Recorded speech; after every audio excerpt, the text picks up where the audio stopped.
Приветствую. Знал ли ты, что именно с этой сцены началась долгоиграющая голливудская хоррор-франшиза, которая собрала суммарно более миллиарда долларов в прокате?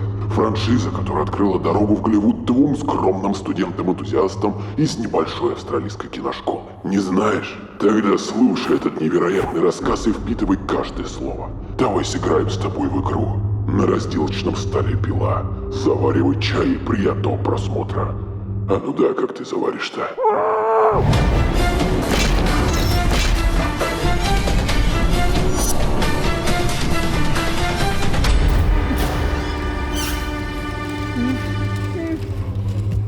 Меня очень расстраивало твое поведение.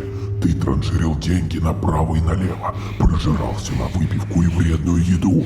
Но у меня есть хорошая новость. Ключ к твоему спасению находится как раз у тебя в желудке. Если через минуту ты не вытащишь из себя ключ, то механизм маски сработал. Прошу прощения, Георгий, верно? Приятно познакомиться. У нас с вами была назначена встреча на вручении дебетовой карты от Тинькофф Банка с уникальным дизайном от Lazy Square. А вас не так просто найти. Как вы меня нашли? Ну как, у нас назначена с вами встреча на 15:00. Мы доставляем карты в удобное для вас время, без посещения офиса. Итак, вы сделали отличный выбор. С картой Тинькофф Банк вы получите 1% кэшбэка с абсолютно любых покупок по карте. Возврат до 30% кэшбэка на любые покупки по предложениям партнеров. Вы, наверное, хотите спросить, а приходит ли кэшбэк баллами? А я скажу, рублями, да еще и 5% годовых. Вы представляете? Прошу прощения. А вот у меня магазинов нет поблизости, я часто заказываю сюда Яндекс.Еду или Деливери. Мне положен кэшбэк? Конечно, 15%! А за покупку игр в Steam или PlayStation Store кэшбэк до 20%. А если захотите сделать покупку на App Store, Google Play или Spotify, то получите 10% кэшбэка. Тоже хотите приобрести карту? Нет, спасибо. У меня уже есть. О, я смотрю, у вас тоже уникальная карта от российского дизайнера и аниматора Lazy Square. Количество таких карт ограничено. В общем, пожалуйста, пользуйтесь на здоровье. Ссылочка есть в описании. И всего хорошего. До свидания.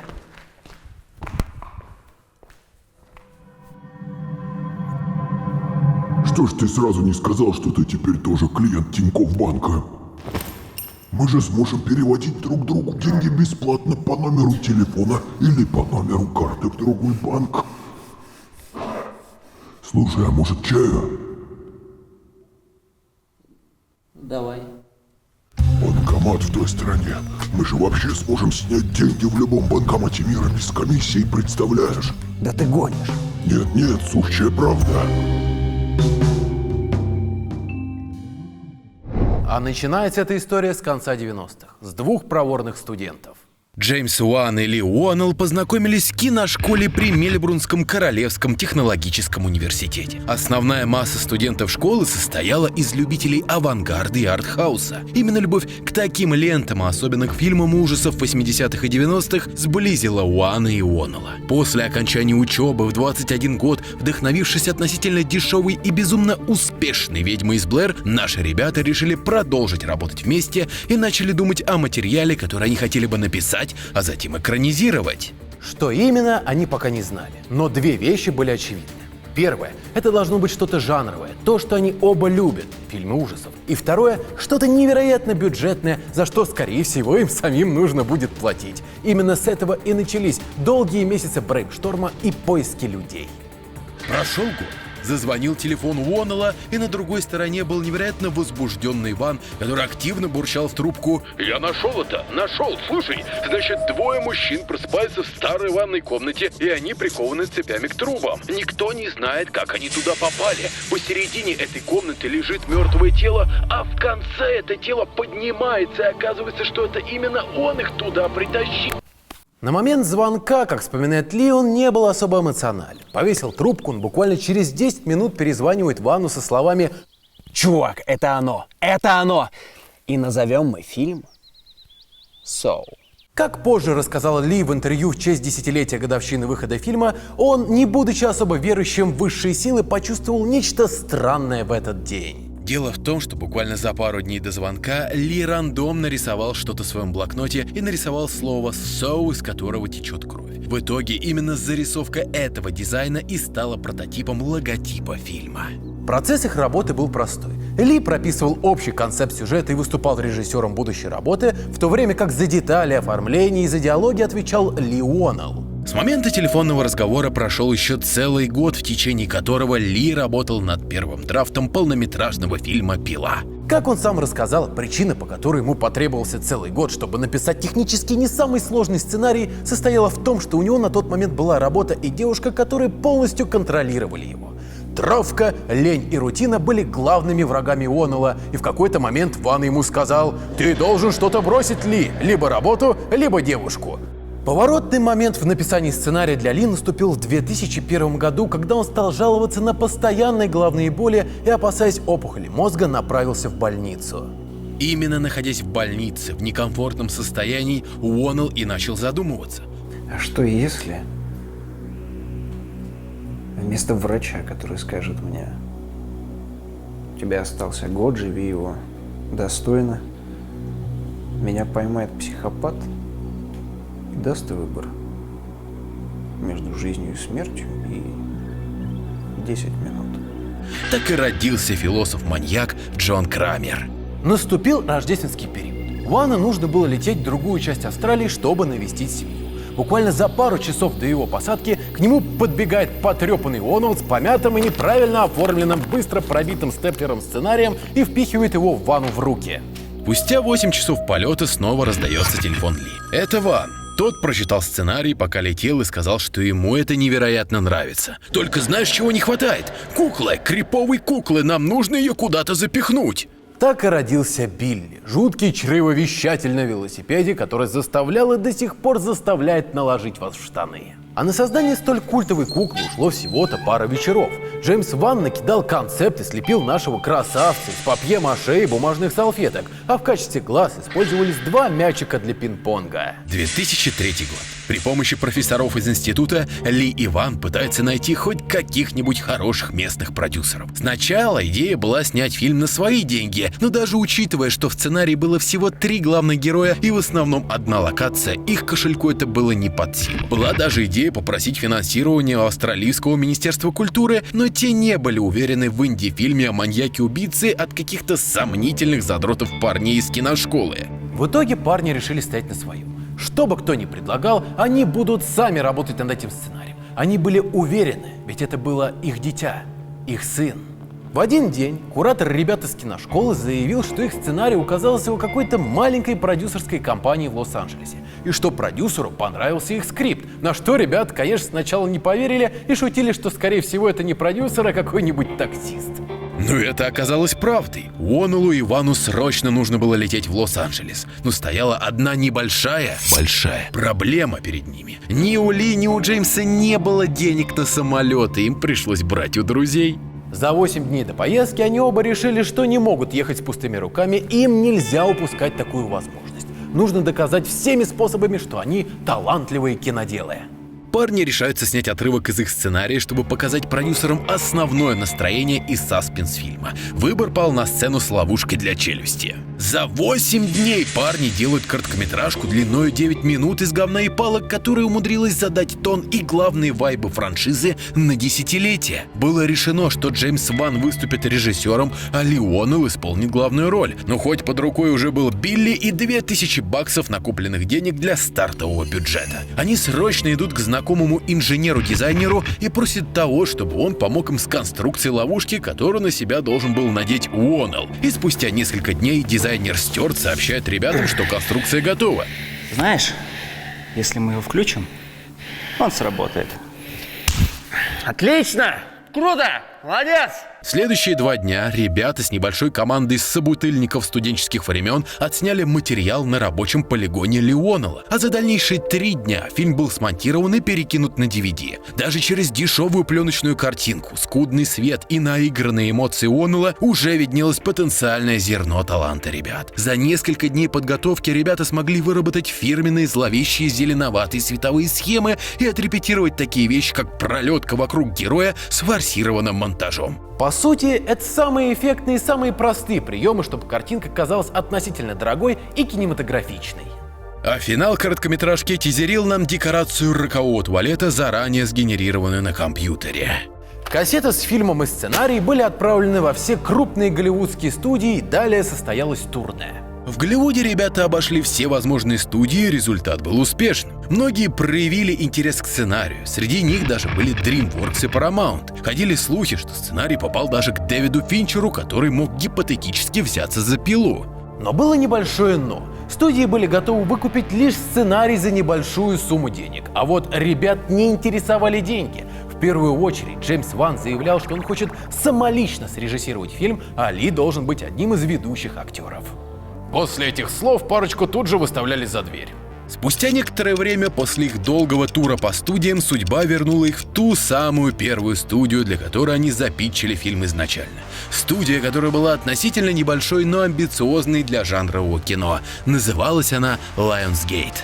Одобрив скрипт и разрешив Уонулу стать актером, а Вану режиссером, со словами продюсера «давайте же снимем этот фильм», совсем небольшая команда сразу же начала работать над производством долгожданного фильма мечты. 2004 год. «Пила. Игра на выживание».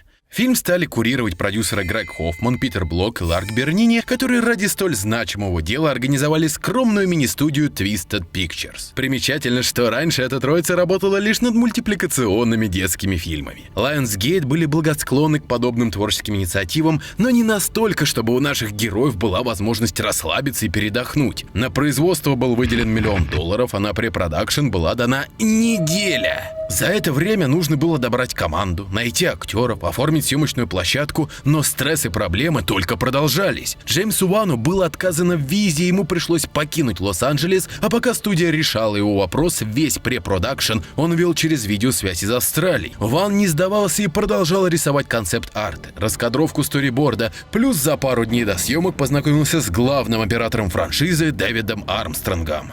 Но благо проблемы были решены, и съемки фильма состоялись в срок и продолжались 18 дней без репетиций и без должной подготовки, зато с хорошим сценарием и огнем в глазах. Даже в условиях жуткого стресса и сжатых сроков Уан и Уоннелл продолжали собираться вместе и перекидывали друг другу идеи о том, как можно креативно убить персонажа. А Ван, будучи хорошим художником, сразу же рисовал скетчи на бумаге.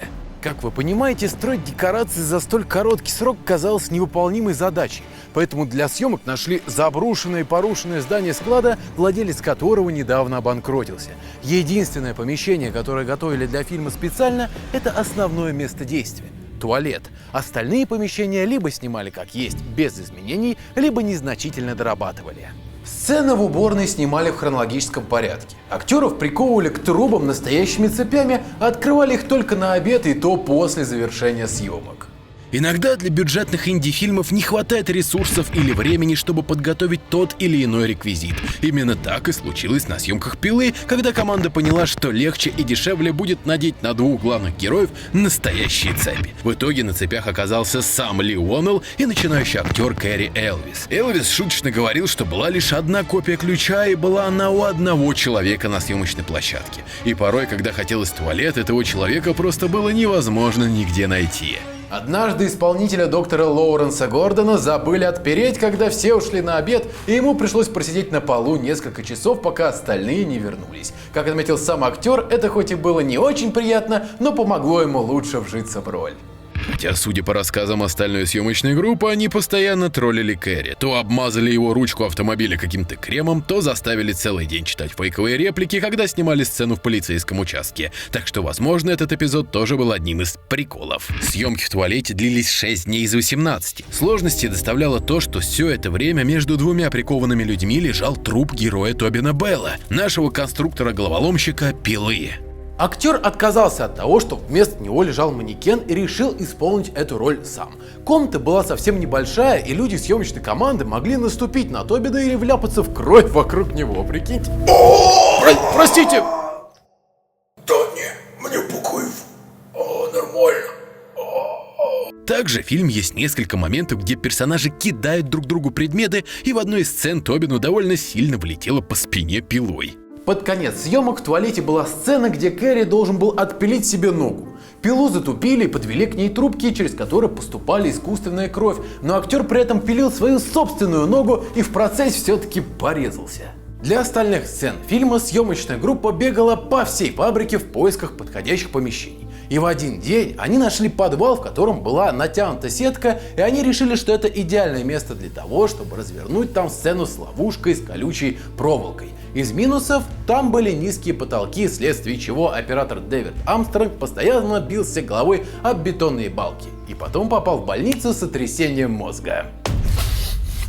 Простите.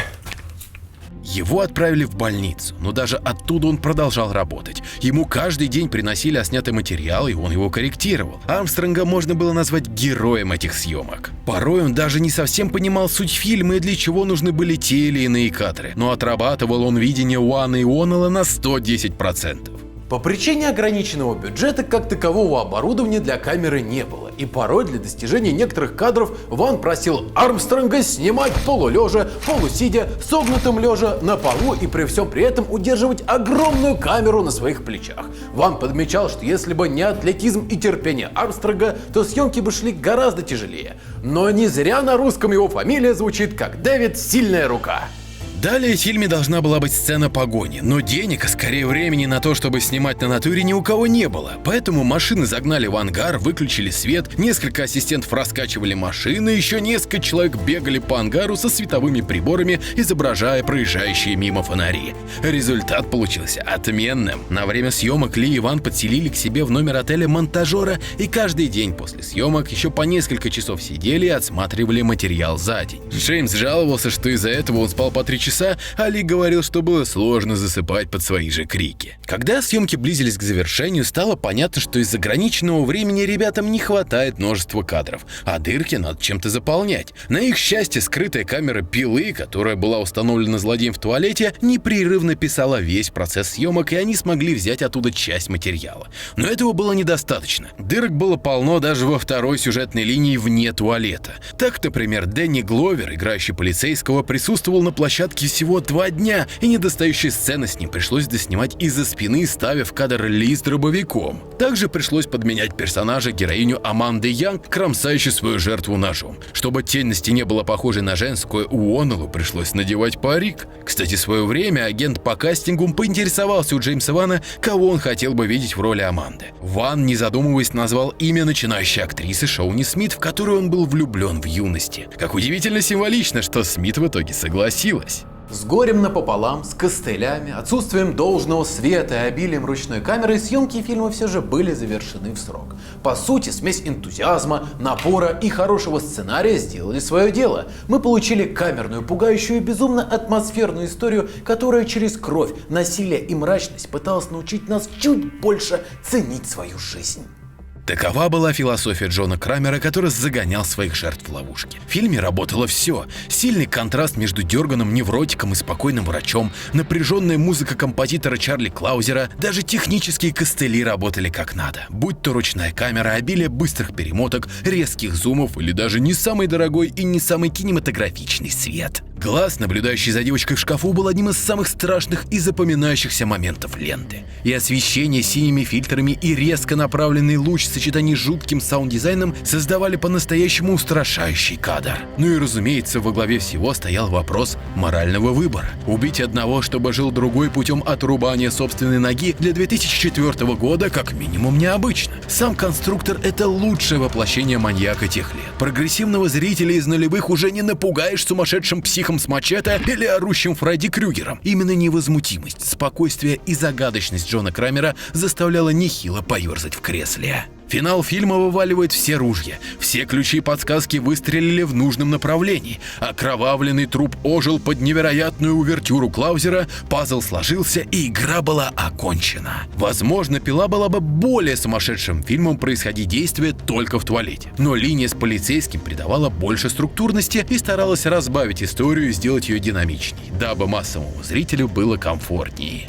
И по сути Уоннелл и Ван создали идеальный продукт. Продукт, находящийся на стыке авторского и массового кино, в которое было вложено неимоверное количество сил и нервов. И разумеется, эта лента заслуживает свое «Yes».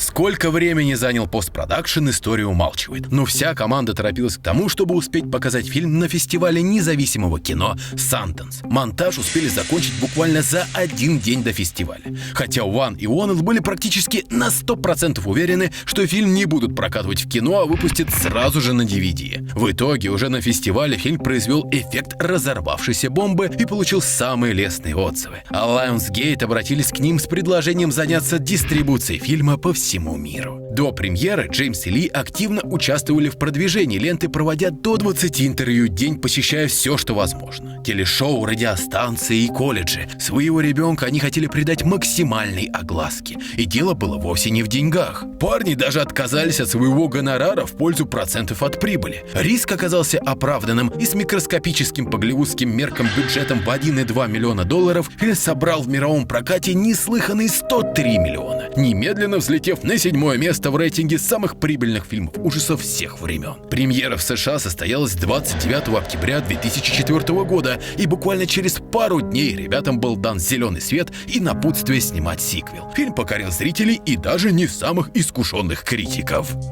Машина была запущена. Уоннелл и Ли получили признание, а до кучи сладкий чек с процентами от сборов. Что в такие моменты делает радостная студия?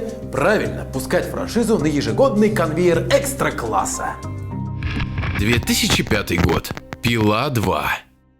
Аккуратом к Хэллоуину пилы стали выходить ежегодно, и так 6 лет подряд. Не прошло и нескольких дней с момента премьеры первой части, как подготовка к съемкам сиквела стартовала спустя 2 дня.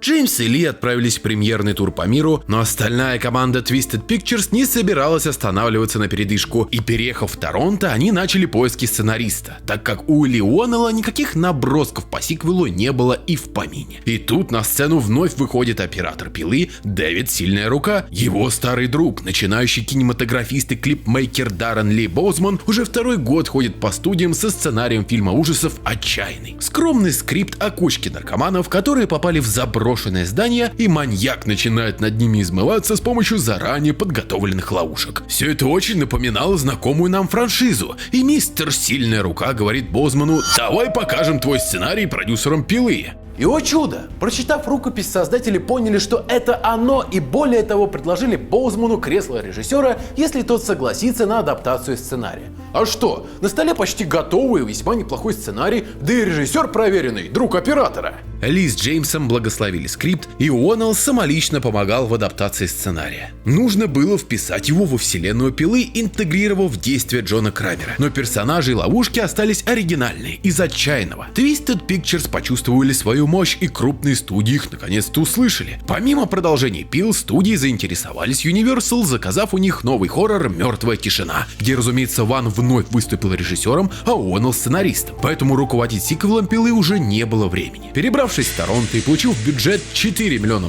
студия решила потратиться на постройку декораций с нуля. Был задействован павильон с площадью 36 тысяч квадратных метров, а всего для фильма было подготовлено 27 сетов, и постройка заняла 3 недели. Команда даже с нуля воссоздала туалет из первой части, но с момента съемок не осталось ни чертежей, ни подробного описания, поэтому его создавали, отсматривая кадры из первого фильма. Только у ключевых людей из всего каста был на руках полный сценарий. Актерам и всем остальным выдавали лишь отдельные сцены. Если сценарий переписывался, то предыдущие варианты уничтожали в шредере. Было снято в общем счете 5 или 6 концовок, чтобы сохранить настоящий финал в секрете. Фильм был целиком отснят за 25 дней, и уже через 4 месяца, к 9 сентября 2005 года, был полностью готов. По сути, теперь у фильма был адекватный процесс производства за адекватные деньги. И года было достаточно, чтобы слепить пусть и конвейерный, но качественный фильм. Создатели решили пойти в ва-банк и сразу с порога знакомят нас с самим Пилой. Самое забавное, что в этом кроется как и плюс, так и минус. Байл безумно пугающий и не менее харизматический, и это прекрасно, что вселенная Пилы стала расширяться. Но элемента таинственности больше нет, и эффект запертой двери исчезает. Элемент игры сломался, но с другой стороны держать Крамера в тени было бы такой же глупостью, потому что Джон Крамер — движущая сила всей франшизы. Отряд полицейских находит убежище Джона, который подозрительно спокоен и невозмутим. Он уже все продумал и между делом успел похитить сына детектива Эрика Мэтьюза и запихнул его на игровое поле вместе с другими сумасшедшими наркоманами. Именно здесь и произошел симбиоз сюжетов Боузмана и Ли Уоннелла. Забавно, что часть Боузмана кажется гораздо слабее, чем линия с Крамером. В игре оказалось несколько персонажей, и раскрыть сразу 8 человек на порядок сложнее. Оттого большую часть этого отряда вы забудете мгновенно. Но ловушки действительно получились хоть и простыми, но крайне броскими. Прыгнуть в яму с шприцами далеко не самое радужное мероприятие. А ведь 4 человека на протяжении 4 дней заменяли настоящие иглы на резиновые для съемок этой сцены. Поэтому пораниться в этом бассейне было сложно, чего не скажешь об остальных ловушках. Так, например, печь давала настоящее пламя, и в огонь лез каскадер, который использовал огнестойкий гель. А ловушка с лезвиями была настоящей, и вынуть руки актриса не смогла, иначе им реально наступил бы деликатный швах. Доставать руки могли только специалисты, поэтому экстрима было достаточно. Это были те времена, когда ловушки Пилы были простыми и пугающими. Они походили на аттракционы Диснейленда, созданные душевно больными. При этом чувствуется большой размах, и картинка стала качественней. В отличие от первого фильма, вторая часть снималась на цифру, поэтому они смогли себе позволить больше свободы в плане покраски фильма. Теперь каждая комната в сиквеле обладала своей цветовой гаммой. Даже логово Крамера живет своей изощренной жизнью. Остальные технические изыски оригинала были возведены в абсолют, и обилие свайпов и пролеток в какой-то момент может вызвать припадок. Плюс это или минус, решать вам. Несмотря ни на что, Пила 2 еще смогла держать планку. Пусть мы уже знали личину злодея, и наблюдать за жертвами было уже не так интересно, но картина в состоянии держать напряжение. Неприязнь Крамера к наркоманам логически оправдана, и финальная развязка способна произвести впечатление. И второй части можно смело сказать «Yes». Lionsgate подошла к маркетингу фильма с очень креативной стороны. Они устраивали флешмобы с отрубленными частями тела, делали еще более вызывающие постеры с оторванными пальцами, из-за чего сети кинотеатров стали отзывать этот постер, и его пришлось переделывать. Плюс вместе с организацией Красный Крест были объявлены мероприятия по сдаче крови взамен на билет на фильм. В общем, эксперимент будет очень удачным, но мы еще вернемся к этому. Сам же сиквел собрал 147 миллионов долларов, а следовательно не за горами была... 2006 год. Пила 3. Поскольку сроки по-прежнему были не самыми щадящими, строгать по фильму в год не самое легкое дело, Даррен Линн Боузман, Джеймс Ван и Ли Уоннелл изначально отклонили предложение снять третий фильм франшизы. Но случилось непоправимое. Создатель Twisted Pictures, один из главных отцов-основателей, который стоял у истоков в большом кино, а именно продюсер Грег Хоффман, умирает через несколько недель после выхода сиквела. Ему было 42 года, и эта потеря очень сильно потрясла троицу. В итоге Ван, Уоннелл и Боузман собрались вместе на поминках Хоффмана и решили, что третий фильм отдаст честь продюсеру и будет посвящен ему. Уоннелл взял прицел на то, чтобы сделать третью часть более эмоциональной, описывая сюжет как историю любви отца и дочери между Пилой и Амандой Янг, той самой девушки, которая выбралась из капкана в первой части. Плюс ввели в действие детектива Хоффмана, который в будущем станет главным антагонистом франшизы и которого как раз и назвали в честь погибшего продюсера. Съемки проходили в том же павильоне, что и во второй части, и только в нем. Весь фильм был отснят за 28 дней. Бюджет на этот раз уже составлял 10 миллионов долларов. Ставки возросли. В начале съемок не было готового сценария. Многие диалоги, даже сцены целиком, были написаны прямо в процессе или вообще были импровизацией. Все дело в том, что Уоннелл и Ван написали сценарий триквела ровно за неделю. Память памятью, но сроки поджимают. Времени было настолько мало, что снимать сцены в злосчастном туалете пришлось с декораций, которые использовали для пародий в «Очень страшное кино 4». Звучит немного иронично. О боже! Готово! Другая нога. Кстати, это первый фильм франшизы, в котором была показана нагота. Изначально картина получила рейтинг NC-17, но режиссер попросил помощи у своего знакомого робо-зомби, и тот помог подогнать многие сцены под более низкий рейтинг R. Но по моему скромному мнению, третий фильм все равно стал самым жестоким из всей серии. И дело вовсе не в огромном количестве крови, отрубленных руках и безумной сцены трепанации черепа во всей красе, хотя и в ней тоже. Пила 3 больше представляет из себя моральную экзекуцию над мозгом. мозгом. Джон Крамер преисполнился в своих играх и полностью потерял связь с реальностью. Каждый человек, находящийся в его окружении, становился частью игры, и на поле битв выходили невиновные люди. Так, например, одним из главных действующих лиц стала врач Лин Делон, которая изначально будто привинилась лишь за то, что на работе она общалась с недружелюбной интонацией. По сути, эта героиня должна была прооперировать Джона и удалить его опухоль из подручных средств. Крамер ее использовал для своих личных целей, так и в игру включилось все семейство, даже ребенок. И вот на этом моменте пересматриваешь систему ценностей Джона Крамера и понимаешь, что все обаяние таинственного философа на манер Ганнибала Лектора теряется в угоду психопатическому маразму, который сохраняется и в будущих частях уже и без самого Крамера. Сразу возникает много вопросов, откуда у Крамера столько денег на все оборудование, в том числе и медицинское. Философ стал превращаться в одержимого сумасшедшего, но именно этой неоднозначностью и камерностью происходящего третья пила способна привлечь к себе внимание. В отличие от сиквела, триквел стал более тихим и камерным. По сути, в игре у нас 4 действующих лица, и фильм пытается схватиться за психологическую модель поведения каждого из персонажей. Так, например, Аманду поглотил стокгольмский синдром, и она стала одержимой Крамером. Причем настолько, что начнет ревновать его к доктору Лин. Триквел пытается нам тактично намекнуть, что гнев рождает еще больше гнев. Поддавшись эмоциям, все герои картины погубили себя и морально, и, разумеется, физически. По сути, третья пила завершает трилогию, оставляя пищу для размышлений. Ведь Джон Крамер мертв, как и его наследница. Так еще сделали одобрительный кивок в сторону первой части. Ли Уоннелл вновь исполнил камео своего персонажа в роковом туалете, а кукле наконец-то дали имя Билли. Заодно и прокачали его, позволив ему кататься на велосипеде с помощью пульта управления. Впереди только высасывание пальца, о котором говорить нет смысла. По сути, Пила 3 это почти достойный финал в рамках ежегодного конвейера, которому мне все-таки хочется сказать yes. Разумеется, не все были довольны таким раскладом событий. Так, например, поклонников стало возмущать, что для своих игр Крамер манипулирует детьми. Кто-то проблевался от сцены с трепанацией черепа. Я. А в Республике Беларусь фильм вообще находится в списке запрещенного к распространению материала. Авторы умудрились обрубить почти все концы, оставив таинственное многоточие для поклонников. Но так думали авторы, а Lionsgate увидели сборы $164 миллиона, и я думаю, вы понимаете, к чему это привело дальше.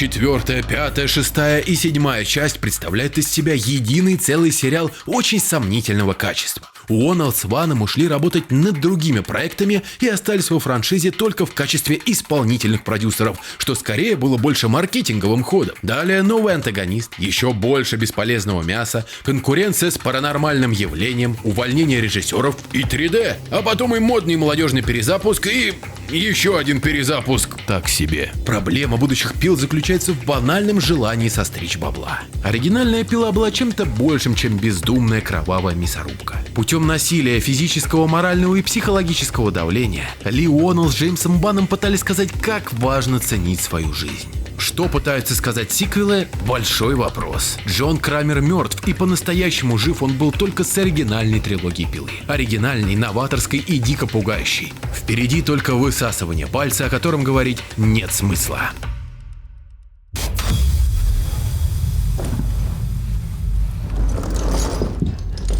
Опять! Я думал, мы закончили!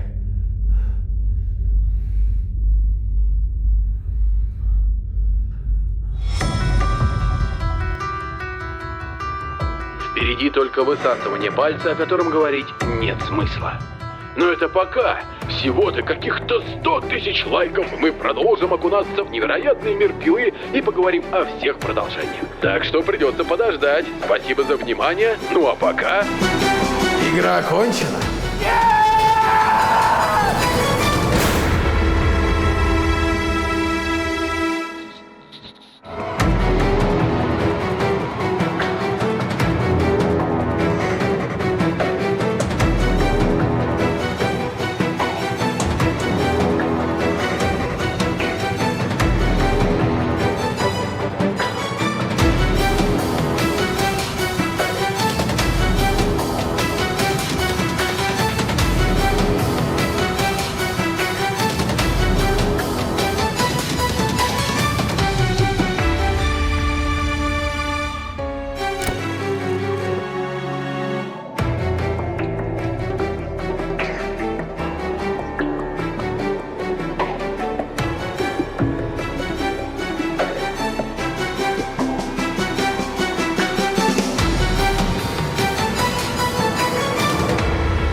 Все, есть, нет, отлично, молодец.